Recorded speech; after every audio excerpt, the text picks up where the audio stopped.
ବିରୋଧୀ ନାଁରେ ବର୍ବରତା। ଝିଅକୁ ଜୋରିମାନା ସହ ମାନସିକ ନିର୍ଯାତନା ଦେବାରୁ ବିଷ ପିଇ ଆତ୍ମହତ୍ୟା କଲେ ବାପା।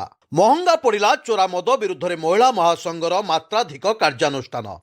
ଝିଅକୁ 30,000 ଟଙ୍କା ଜୋରିମାନା ସହ ମାନସିକ ନିର୍ଯାତନା ଦେବାରୁ ବିଷ ପିଇ ଆତ୍ମହତ୍ୟା କରିଛନ୍ତି ବାପା।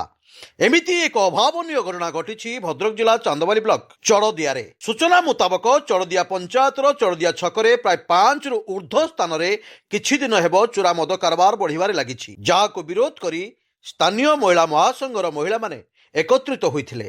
ଚୋରା ମଦ ଗୁଡ଼ିକୁ ଭାଙ୍ଗିବା ସହିତ ଗତକାଲି ବଜାର ବନ୍ଦ କରି ପ୍ରତିବାଦ ସଭା କରିଥିଲେ। ମାତ୍ର ଚୋରା ମଦ ଦୋକାନ କରିଥିବା ଲକ୍ଷ୍ମୀପ୍ରିୟା ପରିଡ଼ାଙ୍କର ଅଭିଯୋଗ ଅନୁଯାୟୀ ଗତକାଲି ତାଙ୍କୁ ଚଡ଼ଦିଆ ବଜାରକୁ ଡାକି ମାନସିକ ନିର୍ଯାତନା ଦେବା ସହ 1 ଲକ୍ଷ ଟଙ୍କାର ଜୋରିମାନା ଦାବି କରିଥିଲେ। ସରପଞ୍ଚଙ୍କ ହସ୍ତକ୍ଷେପ ପରେ ତାହା 30,000 ଟଙ୍କାରେ ମୀମାଂସା ହୋଇଥିଲା ଏବଂ ଲକ୍ଷ୍ମୀପ୍ରିୟା 10,000 ଟଙ୍କା ଦାଖଲ କରିଥିଲେ।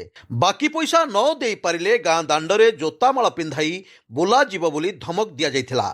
ଏସବୁ ଘଟଣାକୁ ଦେଖି ଲକ୍ଷ୍ମୀପ୍ରିୟାଙ୍କର ବୃଦ୍ଧ ପିତା ସହ୍ୟ କରି ନ ପାରି ଗତକାଲି ବିଳମ୍ବିତ ରାତିରେ ବିଷପାନ କରିଦେଇଥିଲେ। ପରିବାର ଲୋକେ ଏହାକୁ ଦେଖି ତୁରନ୍ତ ଚାନ୍ଦବାଲି ଗୋଷ୍ଠୀ ସ୍ୱାସ୍ଥ୍ୟ କେନ୍ଦ୍ରରେ ଭର୍ତ୍ତି କରିଥିଲେ। ମାତ୍ର କିଛି ସମୟ ପରେ ତାଙ୍କର ମୃତ୍ୟୁ ଘଟିଥିଲା। ଉକ୍ତ ଘଟଣାକୁ ନେଇ ଲକ୍ଷ୍ମୀପ୍ରିୟା ବାଂଶଡ଼ା ଥାନାରେ ଅଭିଯୋଗ କରିବା ପରେ ବାଂଶଡ଼ା ପୋଲିସ ଶବ ଜବତ କରି ବ୍ୟବଚ୍ଛେଦ କରିବା ସହ ତଦନ୍ତ ଆରମ୍ଭ କରିଛି। ଅନ୍ୟପଟେ ମହିଳା ମହାସଂଘର କାର୍ଯ୍ୟକର୍ତ୍ତାମାନେ ଜୋରିମାନା କଥା ସ୍ୱୀକାର କରିବା ସହ ମାନସିକ ନିର୍ଯାତନା କଥାକୁ ଅସ୍ୱୀକାର କରିଛନ୍ତି।